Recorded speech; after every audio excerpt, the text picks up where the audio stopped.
What's up, Hyperfast Nation? We've got an amazing guest today. He's been a real estate veteran for nearly 2 decades, has built up multiple real estate teams, 8 streams of income, and doing it all while having a wife and 5 children. Welcome to the show, Derek Tye.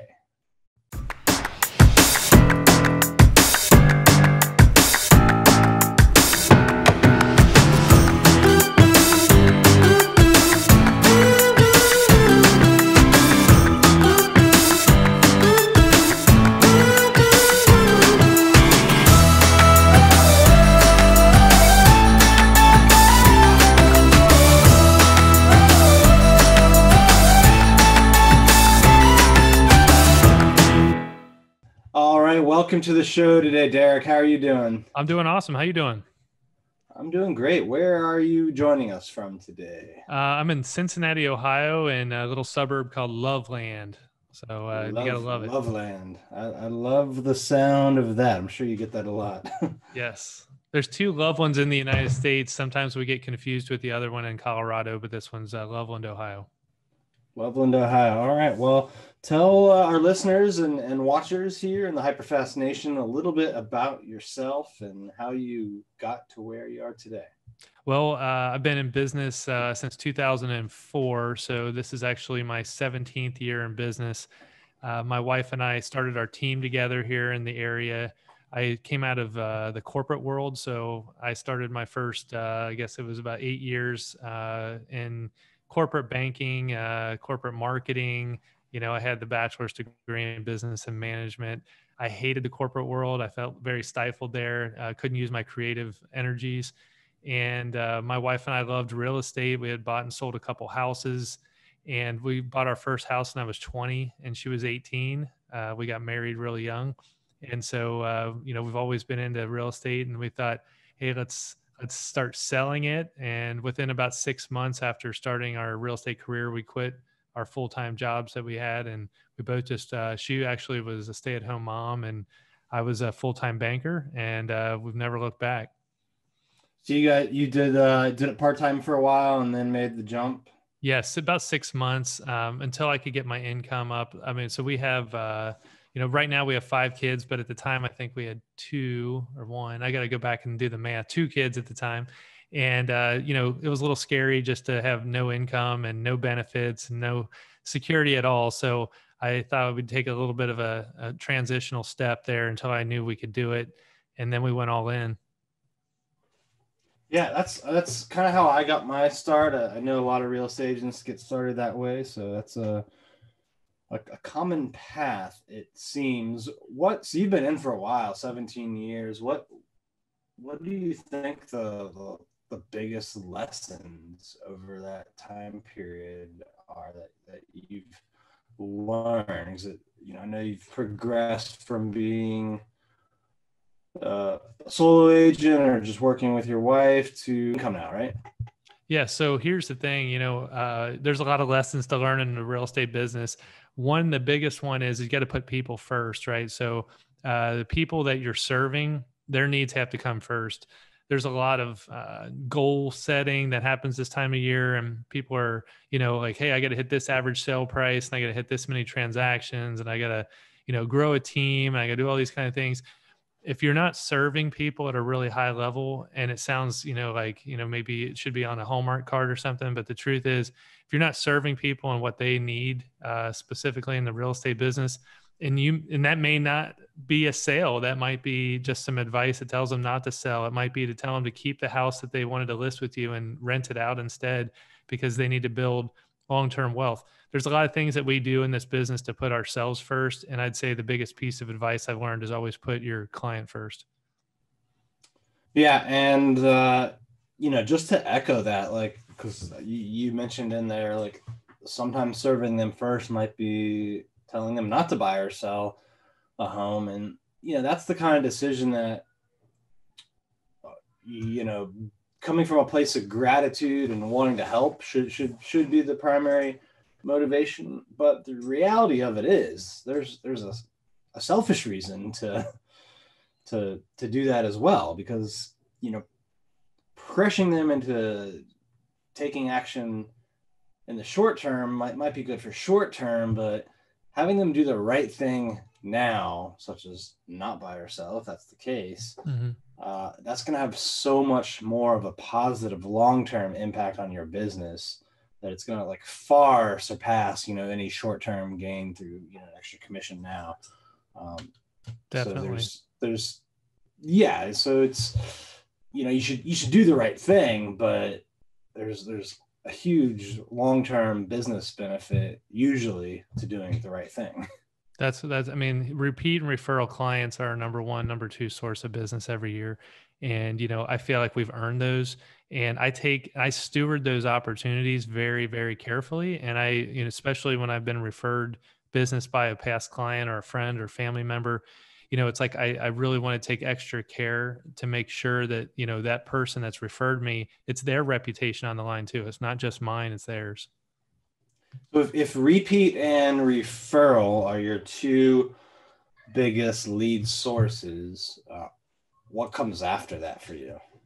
So we have, let's see, number 3 on the list was our buyer's agents, the agents on our team sourcing their own deals. So that would be their networking, their sphere of influence, however they obtain the deal. So our team numbers would be referrals is number 1, then repeat, and then buyer's agents, their activities. Number 4 is listings. So the actual listings themselves also generate new leads. They should, if you're working them properly. So if someone calls off a sign, met them at an open house there, something around the listing generated another deal. That's how we kind of mark it up from there. Okay. What kind of advice would you give to someone who's just starting out, doesn't have the repeat referral or the listings? Think back to where you were like 17 years ago.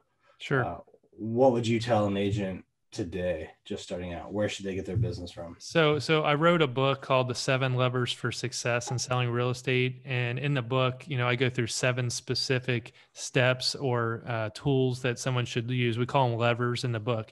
Because if you think about the word leverage, it's how do I take this amount of effort and turn it into this much results, right? So that's what a lever does. So if you think of like a fulcrum and a lever, that's how we do things. So as an agent, you might have a couple things going for you. You might have time on your side. You might have money on your side. You might have relationships on your side. You've probably got some assets. So you have to take inventory of what you have available.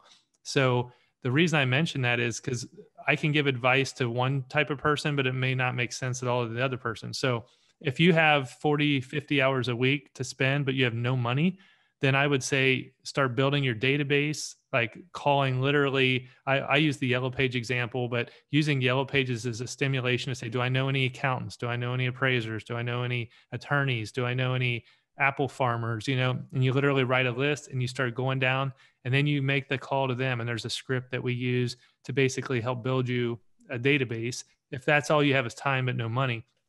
On the flip side, you might have money, but not time. So then you might say, you know what, I need to get leads fast. So there are companies that are happy to sell you leads, right? I mean, we all know of Zillow and Realtor.com and Homes.com. We actually started our own software to help people get seller leads called Market Ready Report. And people are doing that where they're basically using our software in their city. But so like if you don't have time, then you got to go one direction. If you don't have money, you got to go the other direction. So there's not really a one size fits all on that one. Yeah, I think it's kind of interesting sometimes on Facebook groups or other realtor groups, people kind of brag about not doing marketing or not paying for leads, and it's just a matter of what resource do you want to use the most of, right? And when you're starting out, you might not have the money to go out and buy leads, and that's okay. You've probably got a lot of time because you don't have a lot of clients. But as you grow clients, there's going to be limits on your time, right? You got to go out and get other agents like you've done and buy leads. But I think a lot of people complain about them because it doesn't work, because they don't put in the time and the money to build the follow-up systems on those online leads. Because yeah, you got to be a little bit more than an order taker. If you get your friend coming in or a referral, like, you typically don't have to do as much follow up or take as long to close it. So, Exactly. there's just, you have to realize that if you're going to go buy leads, that it's not like commission checks are going to just start falling on your desk. You actually have to build the follow-up system. So can you talk a little bit about how your team, the agents, like, how do you do this at scale? How are you following up with, the leads that come in that are through online sources or other, colder sources? So there's a lot of techniques out there. I mean, Keller Williams, I used to work there, and they really kind of hammer down their 8x8s and the 36 touch. They're actually really good systems for any business owner out there of any brokerage. I've taken some of the principles from the time I spent at Remax and the time I spent at Keller Williams, the time I'm here at EXP. Like each company has their own specific kind of formulas, and they're all kind of around the same premises. Is you can't just do something one time, right? You've got to have a regular systematic approach.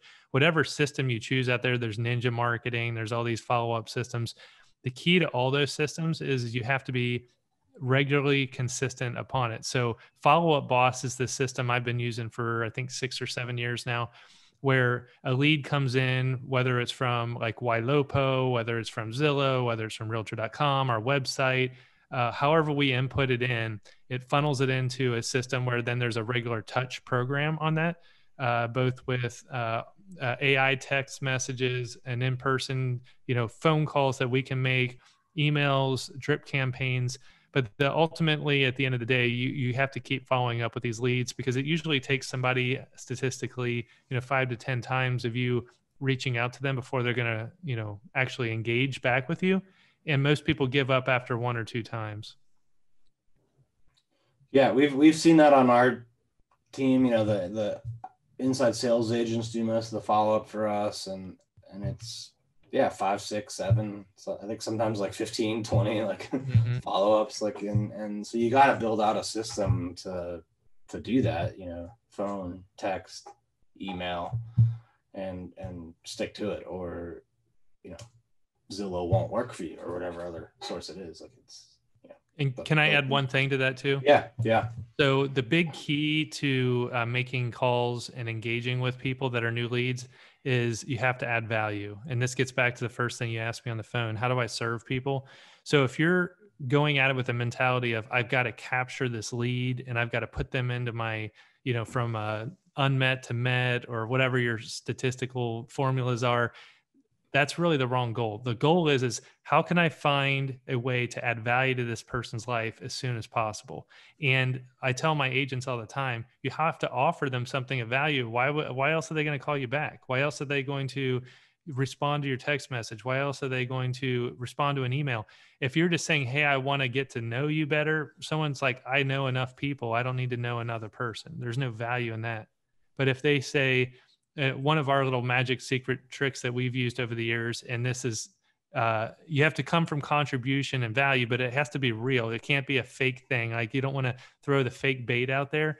And what we always say is, if let's say they're looking in Loveland, Ohio for a house for $250,000, if we legitimately have a new listing coming on the market that's around $250,000 in Loveland, Ohio, we can say something to the effect of, hey, we see that you're inquiring about homes in Loveland, Ohio.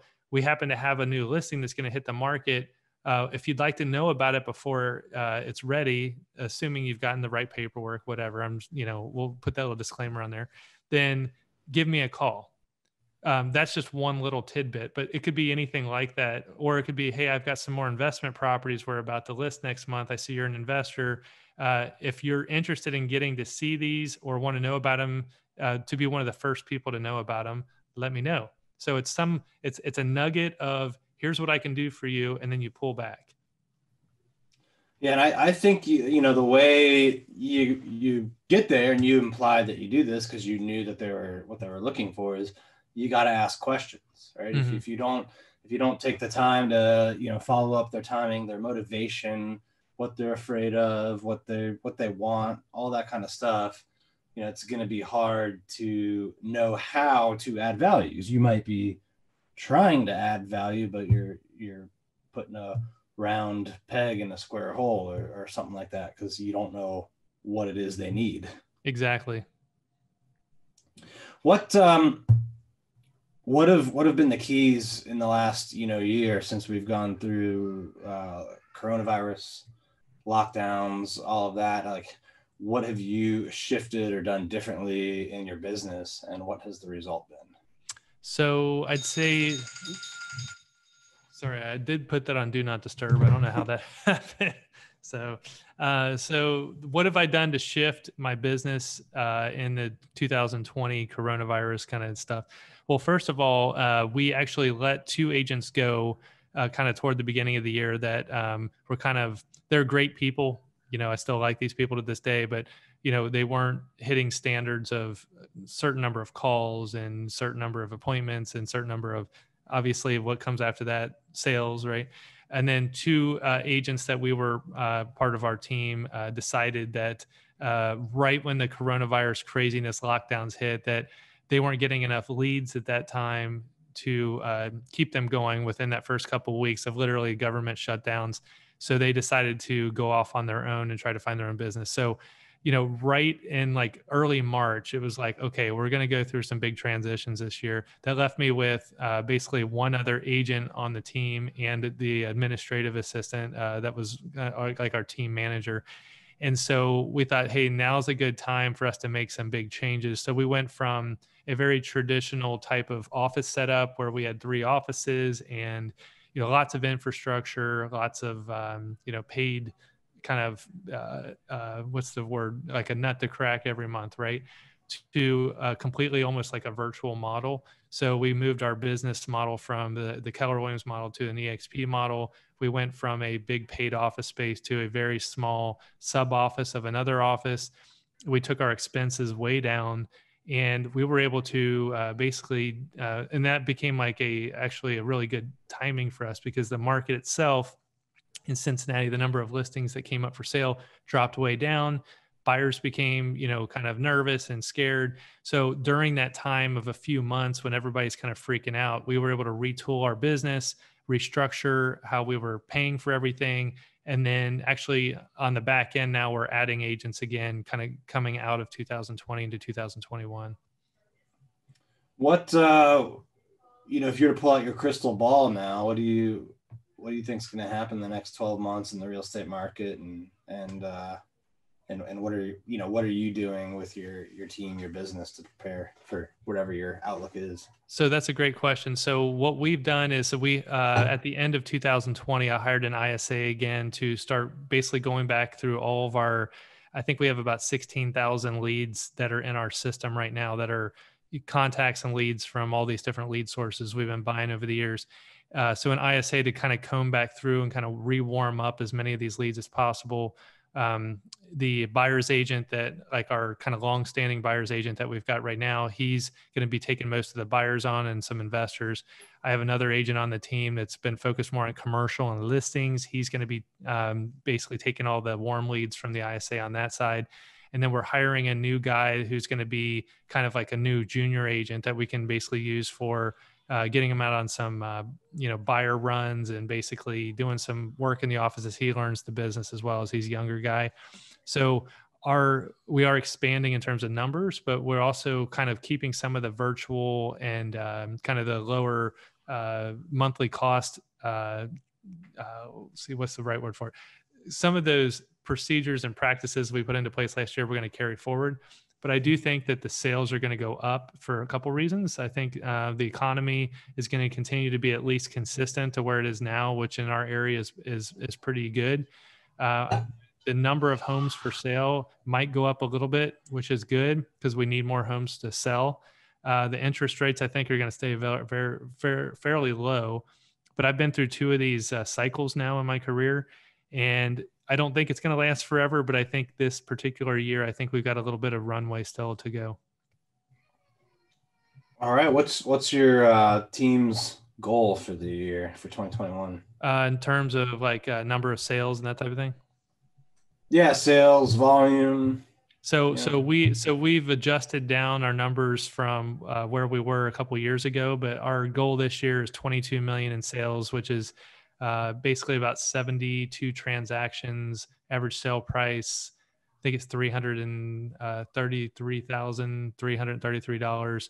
And then I can break that down into individual agents on the team and what they're going to do. But so we've kind of put that on the wall. Everybody knows what their numbers are. I do think we'll exceed that, but I basically, as a kind of setting budgets for the year, that's kind of like, hey, if we hit these numbers, everything's going to be great. I do think that I've got a couple agents on the team that'll go over and above where their numbers are. And as that happens throughout the year, I can make some adjustments as I do other things like rental property that we own. My wife and I, we have 5 luxury short-term rental homes that we run as a separate business, with the author and books and some of the other products that we own. I can kind of diversify what I do every day. It doesn't always have to be, spend 40 hours a week on the real estate business.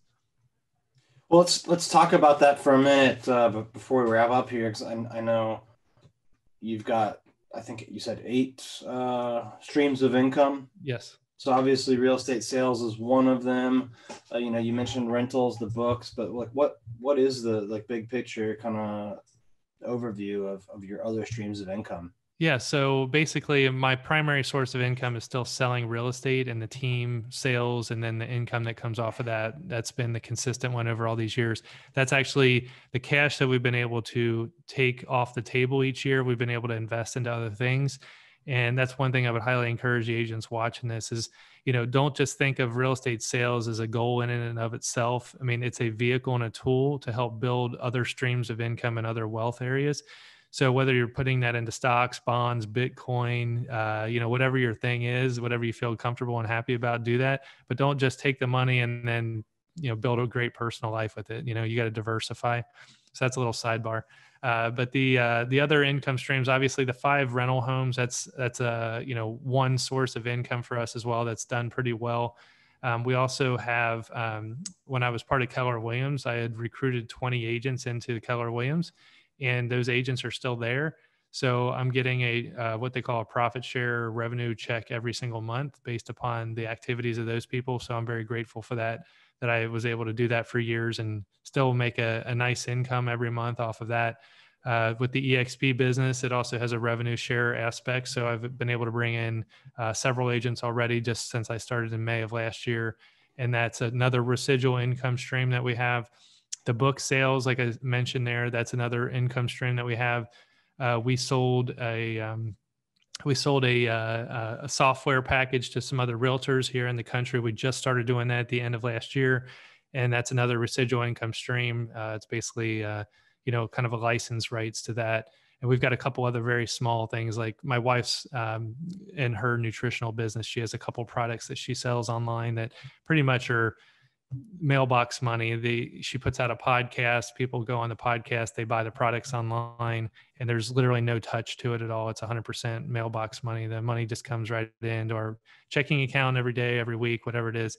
So between the 8 sources of the business, that's kind of a breakdown on how we do it, being very transparent with you there.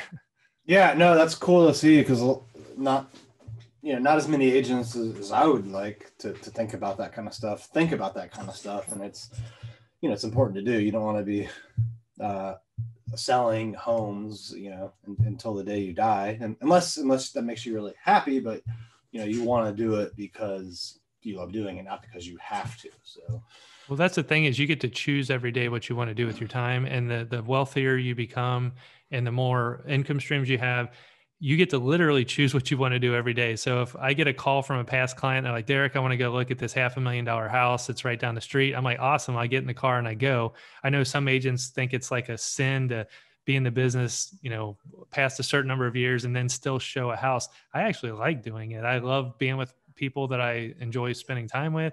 I love the house selling process. I love, just being out sometimes. Now, if they want to go see a house every night for a week, I'm going to assign it to somebody on my team.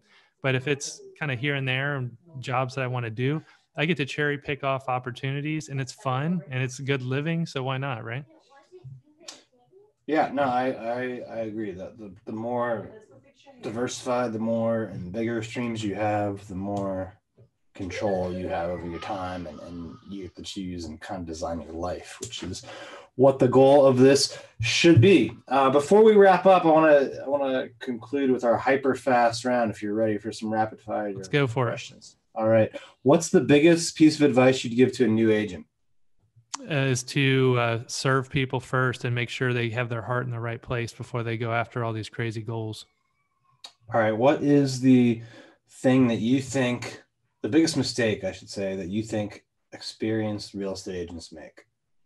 Experienced real estate agents, I think they take for granted the other co-ops in the business, and they treat other agents, whether they're new agents or whether they're just competition, they treat them poorly in deals.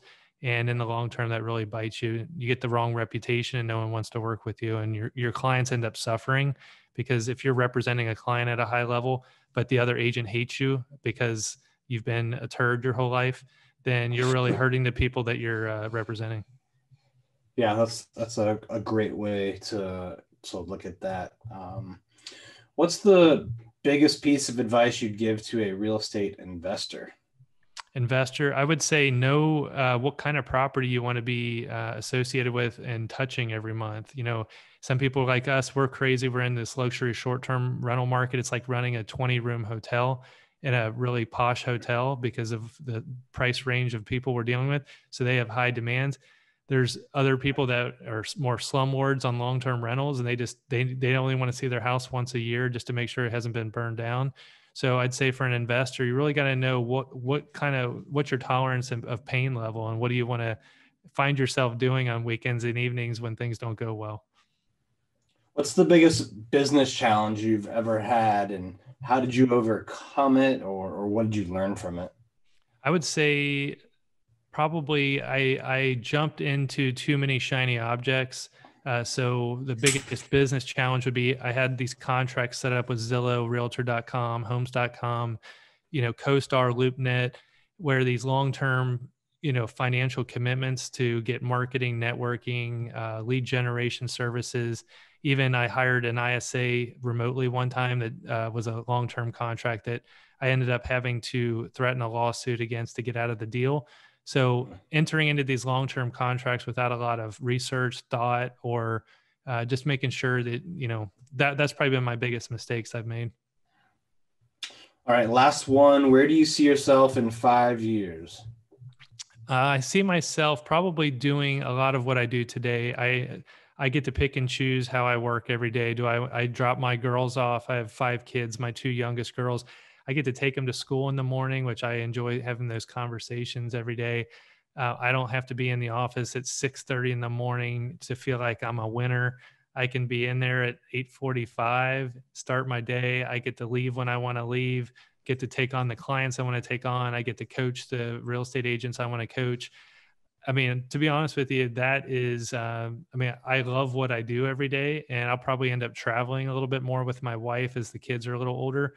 But ultimately, I'm designing a life that I can sustain in the future to still really enjoy without burning out. Well, Derek, that's fantastic to hear. I always love it when I get to talk to people that are succeeding at high levels, and really, not just in terms of like sales or business, but really being able to take that and design an amazing life, which it seems like you certainly have done. So thank you for being an inspiration to other people and for sharing, how you've done it with our listeners today. Before we sign off, if people want to connect with you or learn more about what you do or follow you on social media or any of that kind of stuff, what are the best ways for our viewers, listeners to do that? So probably the best website is just my name, DerekTye.com. So DerekTye.com. On there, I have links to all the businesses that we own, the rental properties, the books that we've written. My wife's nutritional, she's an awesome nutritionist, and she has a cookbook and stuff. So it's kind of fun because I put all of our family brands in one place. So that might be the easiest way to go. All right. So go to DerekTye.com. Yes, that's it. Check out what Derek's got going on. Learn about his streams of income, the real estate team he's built, and all of that great stuff. Well, thank you so much for being on the Hyperfast show today, Derek. And for all the listeners and viewers, thanks for tuning in. Make sure you leave some comments, like, subscribe, share, all that good stuff. We'll see you next time. Thank you for tuning in to this episode of the Hyperfast Show. Subscribe to us if you want to make sure you get the latest and greatest Hyperfast shows. And remember, we love reviews. Reviews help us bring better and better guests and improve our shows. So give us the good, the bad, and the ugly. We hope you enjoyed the show, and we will see you next time. Hey guys, thanks for sticking around to the end. I hope you enjoyed that video, and if you want to see more, click right here. And if you're new to this channel, click below to subscribe and turn on post notifications so you don't miss out. And leave some comments about what you think on the videos. I'll see you next time.